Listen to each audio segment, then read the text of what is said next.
right, good day everyone and welcome. I'm Katrina Ibarra, the Marketing Manager of Evolving Systems, and thank you for joining today's webinar. From generative AI scripting to predictive intelligence in CVM, building autonomous QA for telco and media performance testing.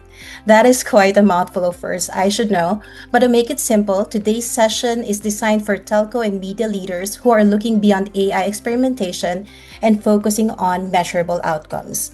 And what does it mean? We are talking about better customer experiences, faster releases, and more reliable performance and smarter decisioning. I know you're all looking forward to the session, but just a few quick notes before we begin. First, the session will run for an hour, roughly around 40 minutes for the presentations, followed by a 20 minutes Q&A. And with that, it means that it is best to submit your questions at any time at the QA box at the bottom of the screen. The link to the feedback survey will also be posted on the chat, so please note that your input will help us improve our future sessions, so please take a moment to respond.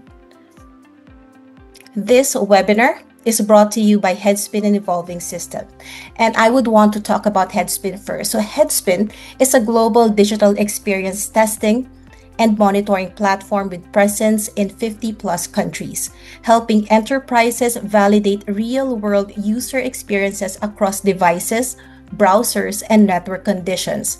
For telco and media teams, this means the ability to test how applications perform in real-world conditions, including 5G, roaming, last mile, regional latency, and device fragmentation, before issues reach the customers.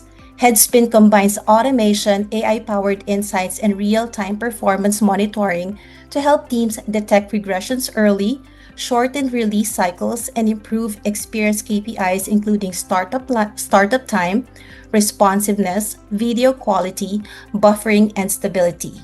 The goal is actually simple. It helps teams test earlier and more confidently to deliver digital experiences that hold up at scale. That's a quick look at HeadSpin. Now, let me introduce who Evolving Systems is and the role that it plays in helping operators turn insights into actions across the subscriber lifecycle. Evolving Systems is a trusted telecom solutions provider with over 3 decades of experience supporting CSPs, or communication service providers worldwide. We work with operators across emerging and developed markets, helping them improve efficiency and accelerate growth across the subscriber lifecycle.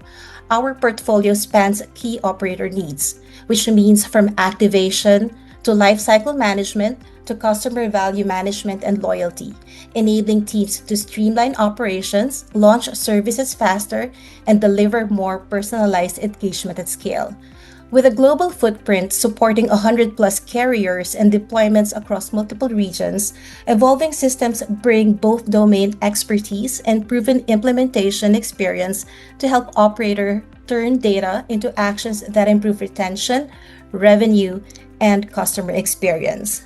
Now that you've heard about HeadSpin and Evolving Systems, here's the bigger question.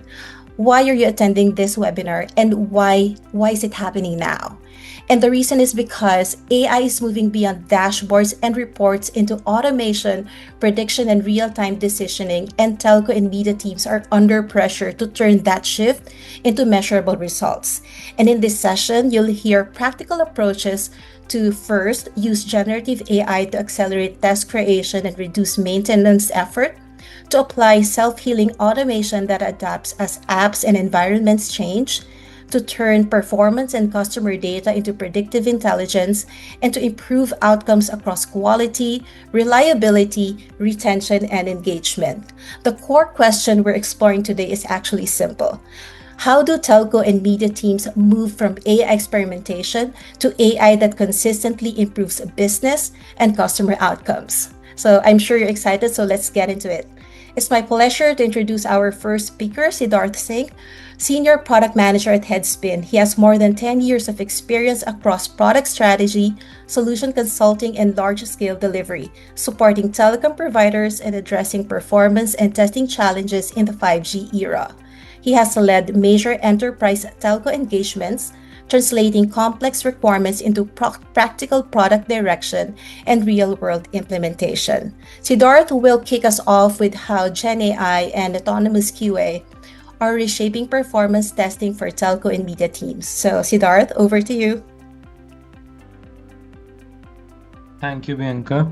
Hi, everyone. Thank you for joining the session. This second. Yeah. Thank you, Bianca. So, like Bianca rightly introduced HeadSpin as the digital experience validation platform along with the functional testing platform as well. Our thought process about this whole webinar was to not to focus on the features and how to use HeadSpin and things like that. Okay, there is echo. Is it only for you, Sabyasachi? Can anyone else paste in the chat if there is any echo?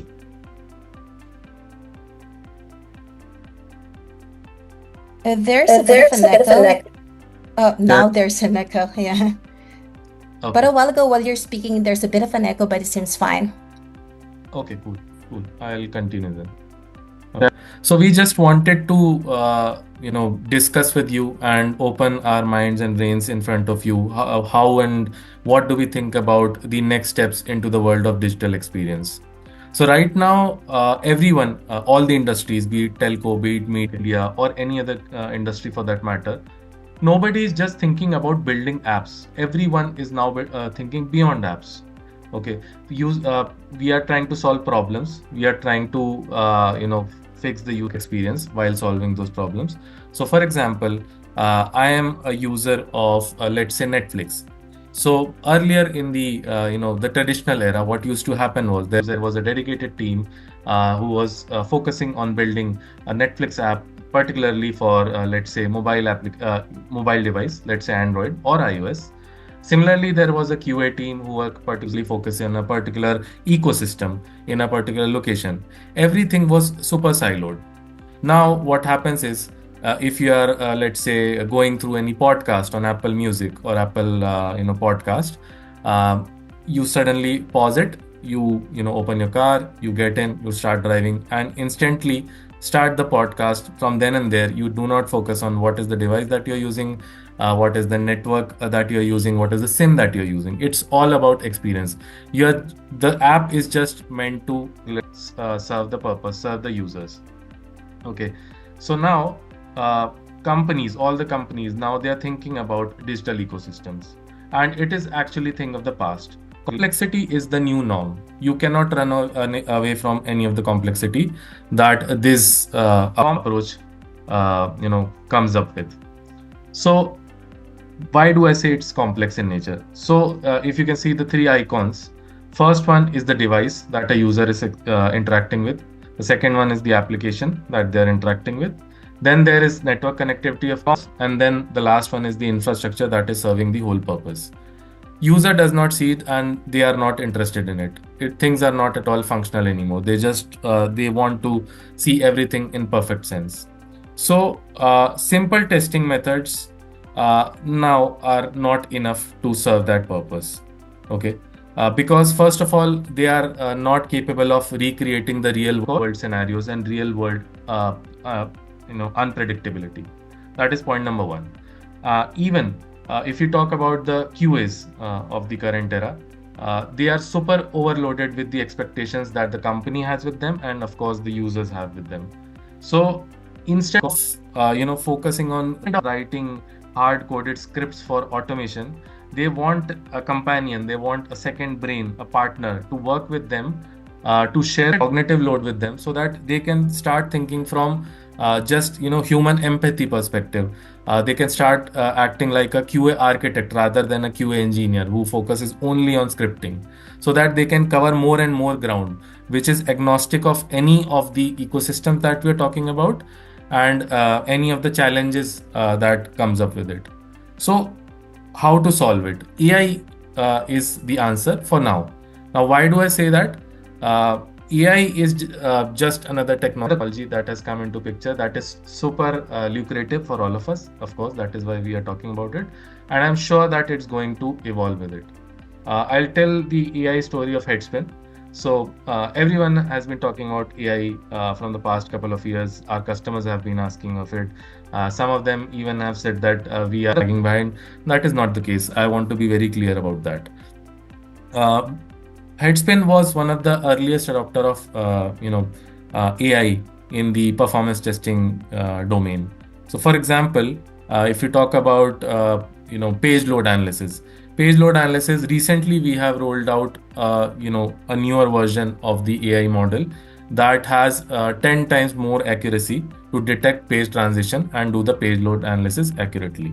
Now that is a topic for some time else. I'd like to bring back your attention towards the IQ era. So if you can please skip to the next slide.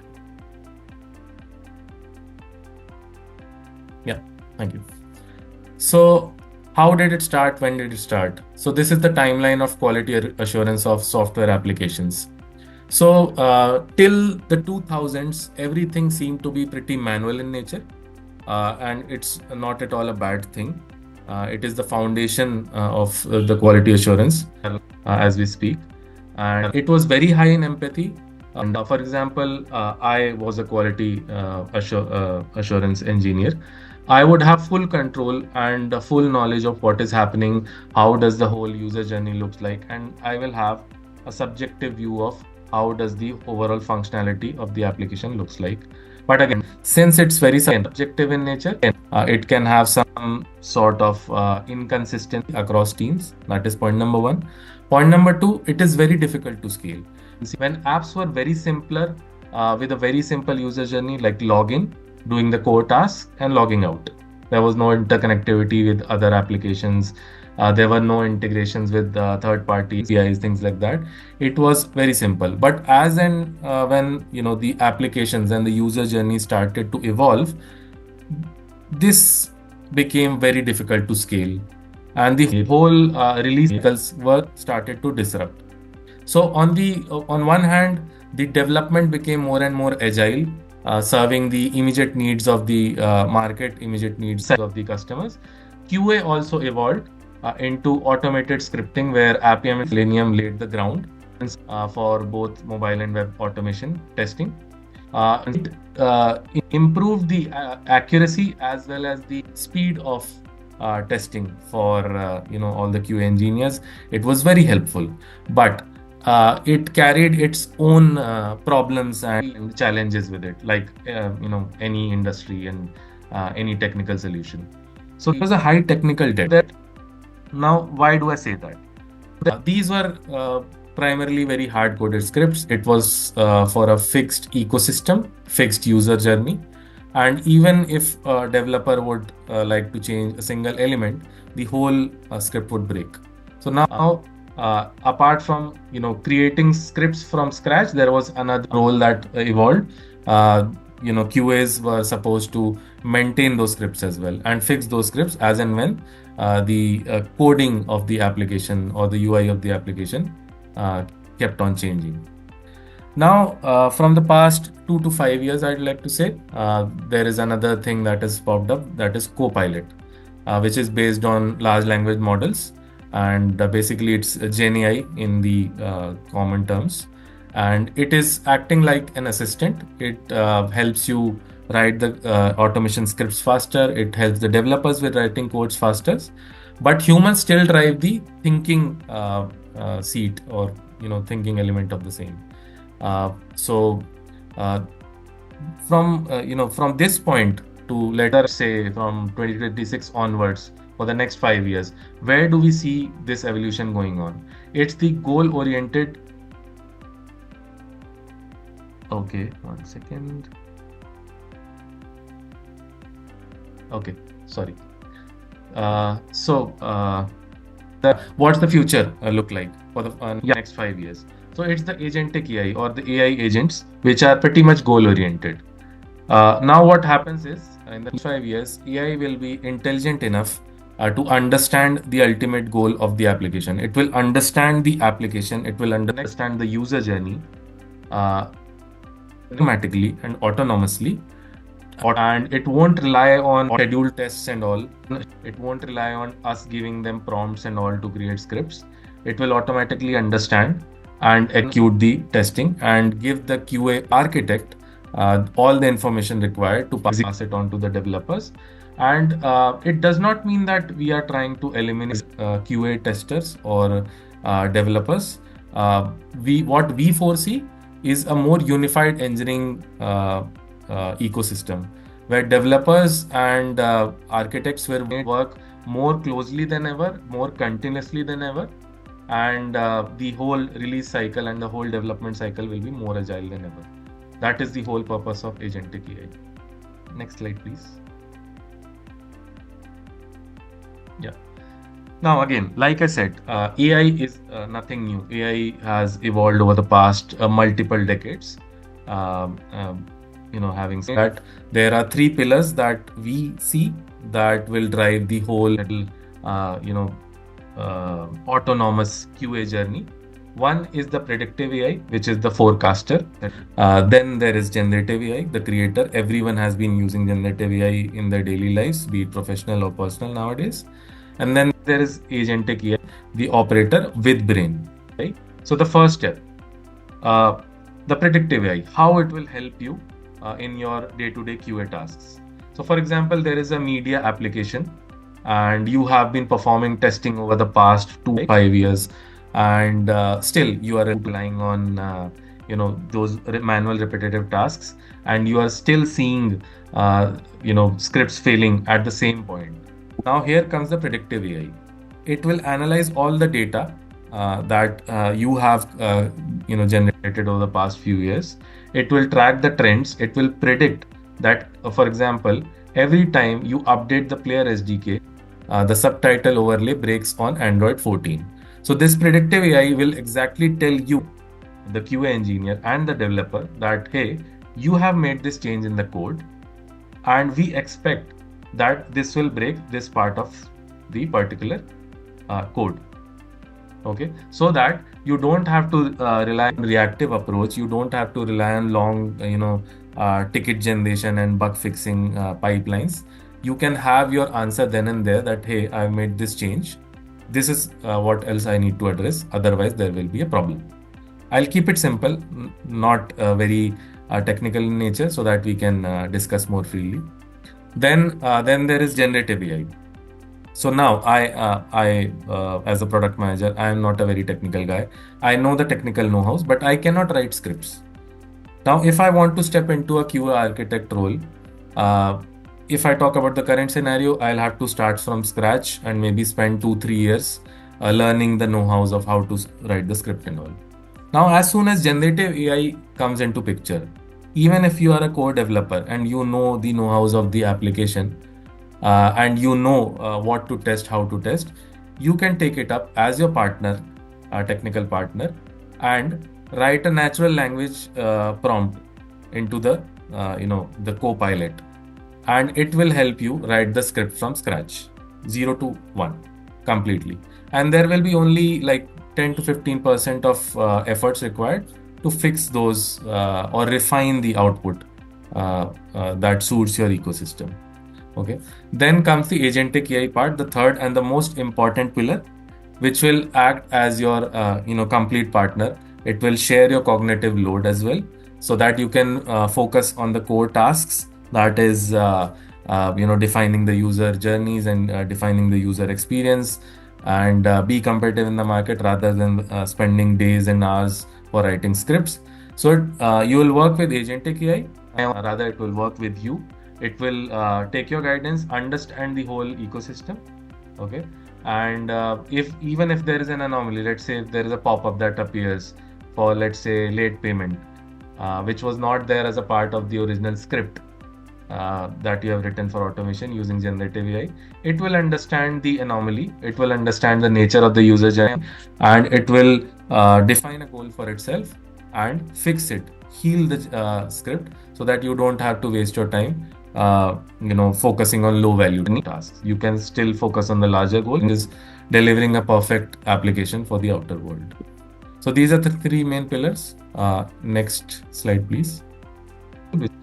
So now talking about the roadmap to autonomy as we think. The first step, accelerating the testing cycles with AI-based scripting, that is using the generative AI tool. And we are happy to announce that you will be seeing that solution as early as Q1 2026, that is around March or April this year. And we are almost ready with this solution for you. Step 2, consolidate your technical debt through self-healing. Now, GenAI does not stop in creating scripts. It will also help you in healing those scripts, even if you make minor changes, major changes to your application code base or the UI. It will understand the context and self-heal in runtime. This is also not an idea. We are past through the creation phase. The PRD is almost ready, and you will see the solution rolling out sometime, this year only, 2026, as we speak. We have Mansi Rothan from my team, the AI product manager for this self-healing product, and she's actively working on the same. And the third one, AI agents. We have a separate roadmap for rolling out AI agents, and we have shortlisted roughly a dozen of those AI agents that will start from drafting test cases.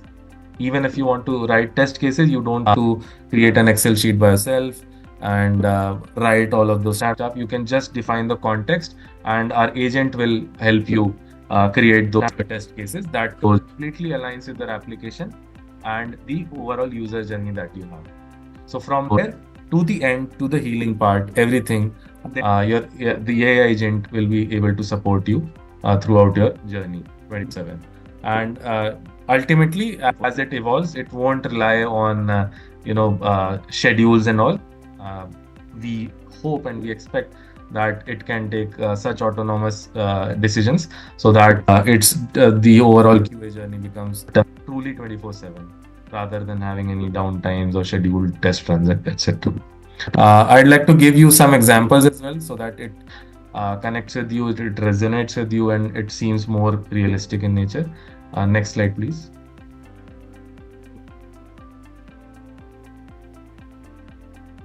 Yeah. Scripting 2.0, we have done the talking. Now we'd like to showcase the things into action.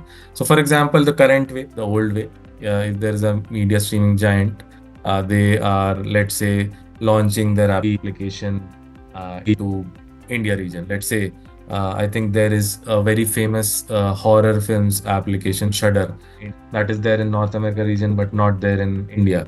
What if they want to launch their application in India, which is a country of 150 crore people, and multiple telcos, multiple languages, multiple geographies, all combined into one single country? It will be very difficult for the developers and the testers to launch it within this highly competitive market and very tight timeline. The developers might spend continuous 3 days writing scripts for login, search, and playback for multiple devices and multiple browsers, and still they might see failures and all. Now, what is the new way? So instead of increasing the cognitive load to write the scripts, you can just write a natural language by sharing the context with the LLM model in just like a text box. Let's say, select Samsung S24 in Mumbai, select the application which is Shudder, and click on the search button to, let's say, search a movie of a particular title. Let's say Last of Us, which is a series, and play it for 30 seconds, and then add it to watch later, and maybe log off. You just have to give a few lines of natural language prompt. And the first step will be, it will define the whole step-by-step user journey in context with the application that you have provided, you have uploaded. And it will select the S24 device in Mumbai automatically. It will show you the run for one time. It will not execute at the moment. Like I said, it's target for the later half, like the Agentic AI that I was speaking about. It will show you that it has defined the user journey properly, and it will show you this is the user journey, and you won't have to write measure things, maybe some sort of refinement. And ultimately, if you would have been writing complex scripts for, let's say, 2 to 3 days, All of this can be done within a few minutes or a couple of hours at max. So just imagine the improvement in productivity and employee satisfaction as well. They don't have to do the repetitive tasks. Just do the cognitive load, behave like an architect, and get things done. And next slide, please. Yeah. Now the silent killer. Technical debt has been a problem from times unknown. It has been a problem for the product team of HeadSpin as well. So I know I totally resonate with the problems that QA faces. That whenever developers try to fix anything, change anything in the code base. For example, if there is a telco app, let's say Airtel app in India, there is a minor change which says that button ID for recharge is changed from button_pay to payment_action. Now this looks like super simple action, but it creates a huge technical debt for QA, and it's a very low value task in the era of AI, the IQ era. So instead of spending hours and hours and days to fix all the test cases that might have broken because of this minute change, this here is the solution. You can rely on the AI agents and the GenAI working together to self-heal, to identify the changes, identify the context, and change it for you during runtime. So ultimately, it will eliminate like 80% of the manual maintenance task. Again, your team will spend focus on high value development tasks or other tasks instead of fixing these minor changes. Next slide, please. Yeah. Then again, the data-driven decision making and intelligent insights that continues forever. Of course, it is not going anywhere. In fact, it is evolving as and when we speak. And for example, I'll speak about HeadSpin only because I don't think there is any other application that gives you so many 130 plus KPIs for identifying performance bottlenecks and improving your user experience across industries, across geographies. So I'll stick on to that. So for example, HeadSpin provides you 130 plus KPIs. Now what to do with that? So if an intelligent agent comes into picture, it steps in, and you have run, let's say 2000 or 10,000 scripts on HeadSpin, the HeadSpin platform.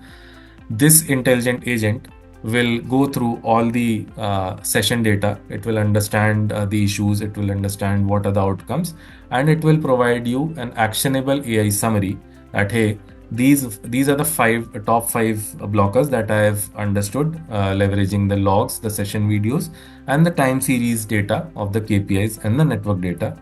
And this is what I recommend. These are already there. You might have seen the issue cards if you are already using HeadSpin. Those are also based on AI models only. But this is the next step. It will consider all the data in one picture and give you actionable insights so that you don't have to spend hours and hours to understand the blockers and issues with each of the sessions that you have run. So just imagine the productivity and the employee satisfaction and user satisfaction. So ultimately, we are moving towards a smarter, faster, and actionable insights for the better RCA. I think that's it from my side. Feel free to drop in any question in the chat window. I'll be happy to answer those questions. Over to you. All right, thank you, Siddharth. Really helpful perspective on how GenAI can reduce testing friction and improve reliability in real-world conditions. And next, I'm pleased to introduce Sumit Sureka, Solution Consultant and Product Manager at Evolving Systems. Sumit brings 18 plus years experience across telecom innovation and customer value platforms. His work focuses on AI-enabled customer value management and loyalty, where predictive intelligence and real-time decisioning help operators improve retention, increase value, and scale personalization across channels. Sumit will walk us through how AI is evolving CVM and loyalty from reporting to predictive intelligence, next best offer decisioning, and real-time action. Sumit, over to you. Thank you, Bianca, and welcome all of you, and thank you for joining. So today's session that is titled From Data to Decisions. So in this session, we will talk about how organizations move from having a lot of customer data to making timely, high quality customer decisions. So we will see as how to operationalize AI. So not just as isolated models, but as part of everyday decision workflows that predict risk and value, trigger next best action in real time, and continuously learn from outcomes. So the focus for this session is to have a measurable business impact, governed execution, and scale safely.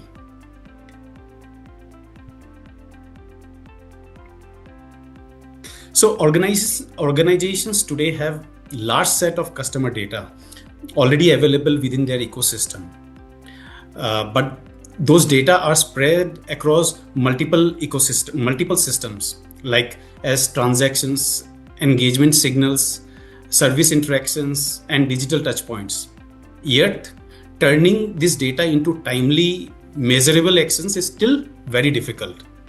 What we will focus on today is how organizations move from data to decisions, specifically how AI can be operationalized so it becomes part of everyday customer engagement, not just as an experiment.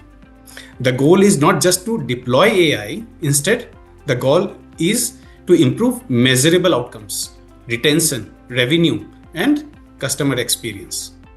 Over the next few slides, I will walk through a practical approach, what data foundations are required, how predictive intelligence like risk and value scoring helps prioritize actions, how real-time triggers can activate decisions across channels, and how security and governance allow this to scale responsibly. If you remember just one thing from this session today, then let it be that AI delivers value only when it drives decision at the moment they matter. And just to clarify before I go further, when I say AI today, I'm not talking about models or buzzwords. I'm talking about systems that make better customer decisions in real time. The focus today is not on which AI, but how AI is operationalized to improve decisions.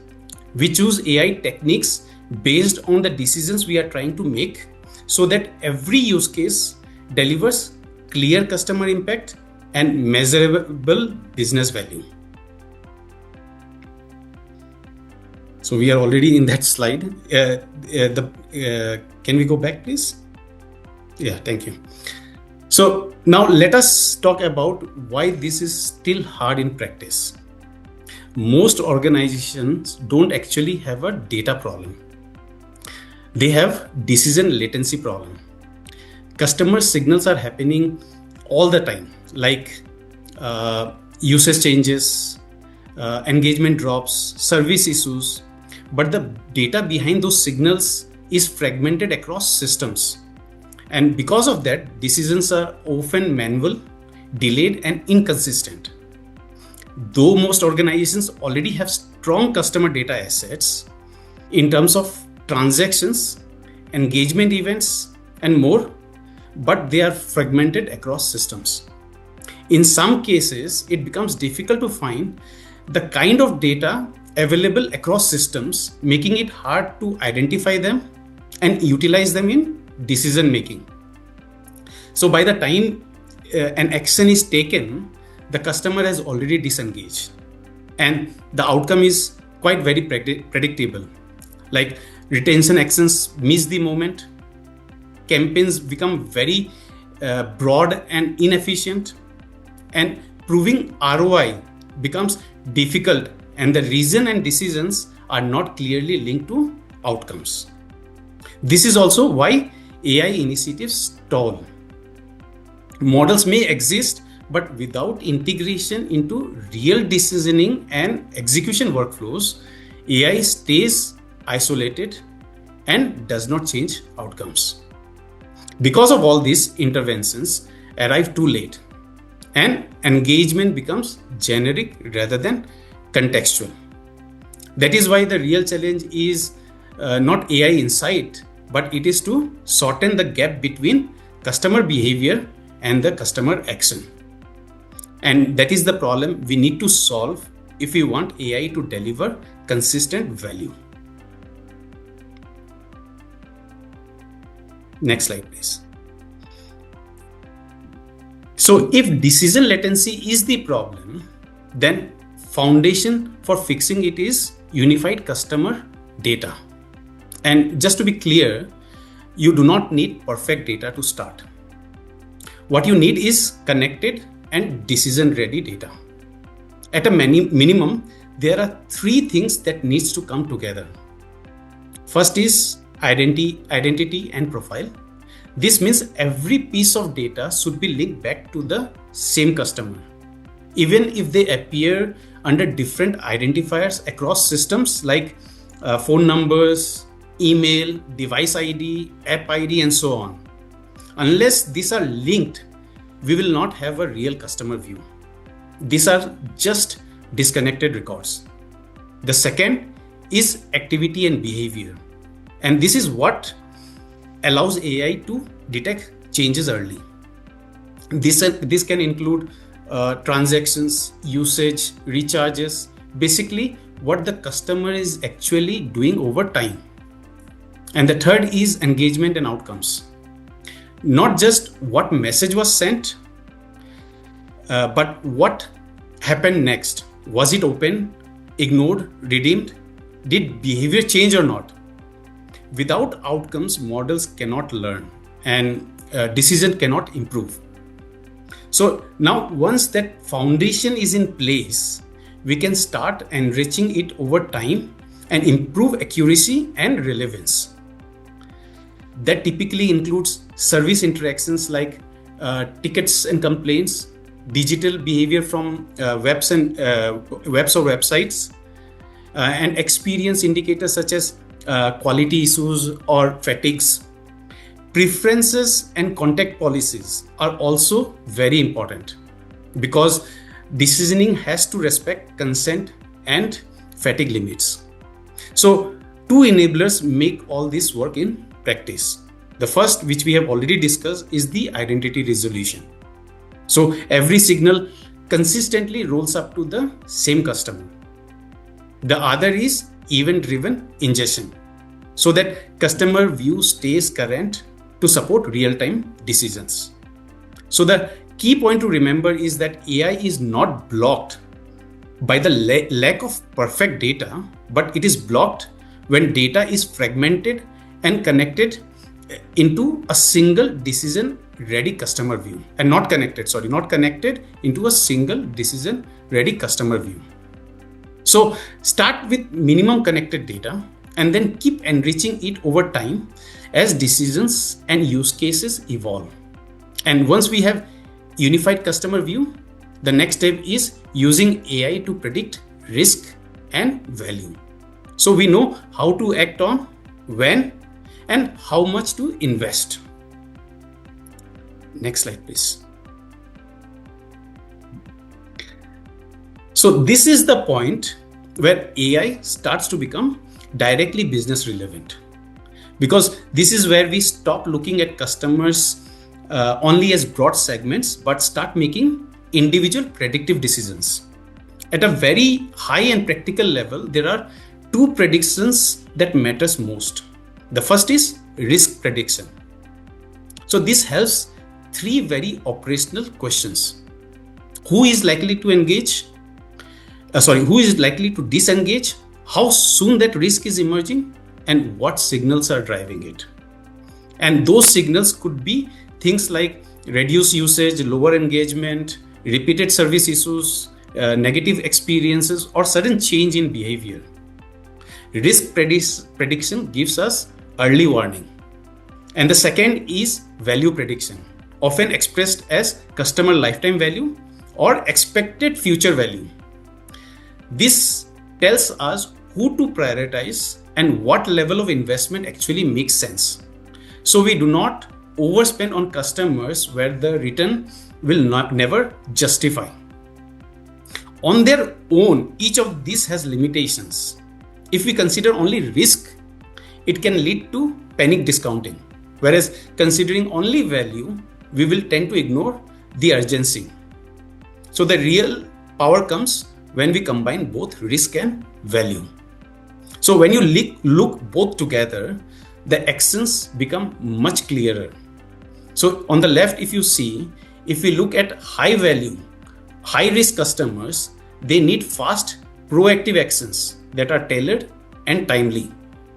Low value, high risk customers may still need an intervention, but it should be lightweight and cost controlled. Whereas low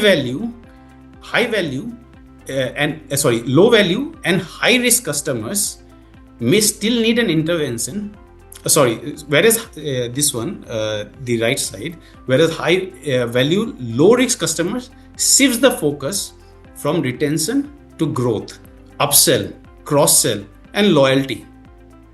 This combination is what prevents blanket discounting. And it is what allows retention and growth decisions to become measurable, controlled, and profitable instead of reactive. In short, if I can say, risk tells us urgency, value tells investment, and together they drive profit. And once we know who to act on and what action makes sense, the next step is executing that decision at the right moment through real-time triggers and next best action. So this slide that you see now, it is the bridge between prediction and execution. So real-time customer value management is not just about sending messages faster. It is about making the right decision in real time and then executing it consistently. Everything that starts with a trigger, that is the real customer moment, that could be a recharge not happening on time, a sudden drop in usage or engagement, a poor experience event, or you are entering a roaming, or even a support ticket being open. These moments matter because they are often the earliest sign that behavior is changing. Once a trigger happens, then we move into decisioning phase. This is where NBA is selected using AI together with business rules. AI brings signals like churn risk, likelihood of response, and expected value impact. But the decision also has to respect real-world constraints, uplift potential, cost and budget, channel suitability, and fatigue or contact policies. This ensures we act only when it makes sense and only in ways that protects the customer experience. And once the decision is made, we activate it through most appropriate channel like SMS, push notifications, call center, or assisted channels where relevant. And finally, we measure what happens next. Outcomes like conversion, churn reduction, or behavior change. That feedback helps decision to improve continuously over time. So what you are seeing, this circle, basically, this is a closed loop decisioning model. That is trigger, decide, act, and learn. Now, the question might be that how does this actually work in practice? So let me show you how Evolving Systems AIQ Plus triggers and executes NBA at a very high level. Next slide, please. Yeah, thank you. This slide shows how that model works in practice within AIQ Plus on a very high level. So let us start on the left with customer signals or triggers. So this can be explicit events like recharge failure or pack expiry. This can also be risk signals such as rising churn, score, or declining engagement. And sometimes the most important signal is inaction. For example, when a customer does not recharge after expiry, or when a scheduled CVM scam detects no meaningful activity. The key point to remember here is something has changed or did not happen, and that creates a decision moment. Every one of these triggers flows into AIQ plus decision engine that is in the center. So, and at this moment and at this stage, the engine evaluates. So basically, it does not just execute; it evaluates.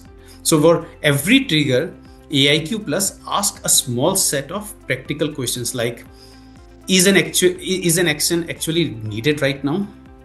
Which action is likely to create incremental value? Is this the right moment, or should we wait? And which channel is most appropriate for this customer? To answer this, the engine looks at a combination of uplift potential, customer value, fatigue, and business constraints. So decisions are both intelligent and controlled. Now, on the right, you see possible decisions, outcomes. Sometimes this decision is to take action, that is, selecting the best action, offer, and channel with high expected uplift and acceptable fatigue. And sometimes the decision is to delay. That is, the action may be valid, but the timing isn't. So the system waits for a better moment rather than forcing engagement. And sometimes the smartest decision is no action at all, because uplift is low, fatigue is high, or the customer would have acted anyway. So as part of the NBA, this becomes an important mindset that no action is not a failure, but an intelligent outcome. So this approach is how AIQ Plus, Evolving Systems AIQ Plus, avoids unnecessary noise, protects the customer experience, and focuses effort only when it creates measurable business value. Now, once we start making decisions automatically and in real time, the next question is how to do it safely, consistently, and at scale. That is where security governance and a practical rollout approach becomes essential. Next slide, please. Okay, so once we start scaling AI, security and governance are no longer an optional thing. They are what makes operational AI safe and trusted. So it starts with security, because we are dealing with customer level data. That means encryption, security ingestion mechanisms, role-based access control, and audit logs. So every sensitive action is controlled and traceable. The next layer is engagement governance, which protects the customer experience. So even if you see, even the best NBA engine will fail if it over targets customer. That is why consent management, contact policies, frequency caps, blackout windows, and separation rules needs to be enforced consistently across channels. And the third channel is AI governance. Teams need explainability, so they can answer very practical questions like, why was this customer selected? Or why was this action chosen? You also need drift monitoring, because customer behavior changes and market conditions also change, and model performance can degrade over time. And for high impact or sensitive actions, it is important to retain the option of human oversight and controlled approvals. So finally, the rollout approach now. The rollout approach itself needs to be practical. So the most successful teams starts small, 1 or 2 high impact use cases, prove incremental uplift using control groups, and then scale across journeys and channels. This is how we move from AI as a pilot to AI as a day-to-day operational capability. So the goal is not just automation at any cost. The goal is trusted automation that delivers measurable uplift.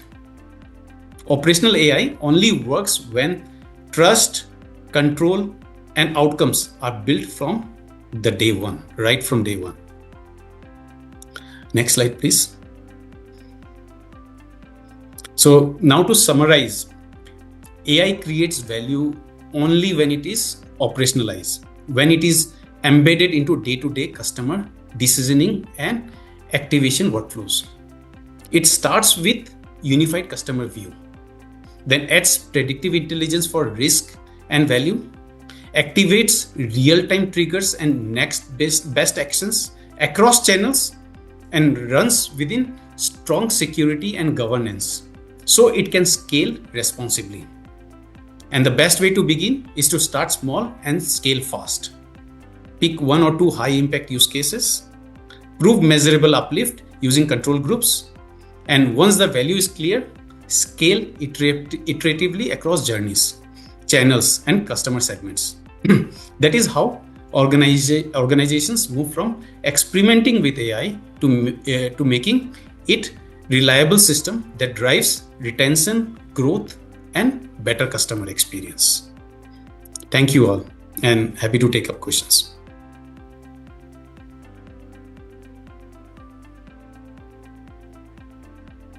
Thank you, Sumit. Great and very interesting insights on how AI can translate customer data into next best decisions and stronger retention outcomes.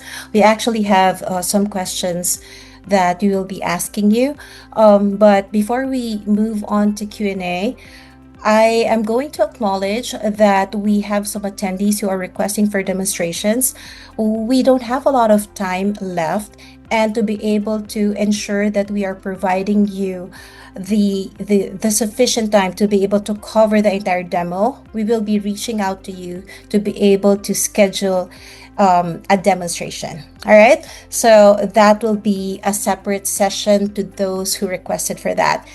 And for the Q&A, I received a question that is specific to CVM. So first of it, you emphasize that the real-time CVM is about decisioning speed, and it's not messaging speed.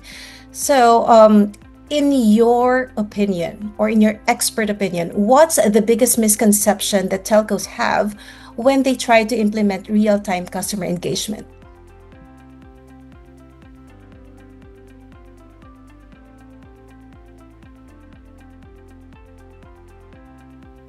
No. Sumit, you're on mute. I'm sorry. Can you just turn on your microphone? Thank you. So generally, most of the systems, what we see is as soon as there is a trigger, the message starts going out, any kind of trigger. And basically the message goes out in terms of upsell, cross-sell, or promotion. So without really asking if there is any value in sending those messages at that particular moment or not. And this is where telcos and really most data-rich organizations struggle. They have so much of customer data, but the system that is there that isn't actually using those data to make an intelligent decision. So real-time CVM should first try to understand the customer, their behavior, their pattern, preferences, and likely next step, and then likely decide on the next step. So in that way, they will be able to make best decision. So just to give you in short, basically we can say that any trigger that happens, it should not just fire messages. It should fire the thinking process within the system. And that is how you can make better decisions. Thank you, Sumit. And you actually mentioned that telcos are sitting on massive data right now. So if I may ask you, what is the one foundational shift that you think separates data-rich companies from decision-ready ones? Can you repeat your question? Sorry, come again. It's because you mentioned in your response a while ago that telco companies, they're sitting on massive data as of the moment. But at some point, they are still missing the moment to be able to communicate or to react as it should be or as it happens. So the question is, what's the one foundational shift you think that separates data-rich companies or telcos from the decision-ready ones? Okay, so if you see the simple data-rich basically means just to collect data.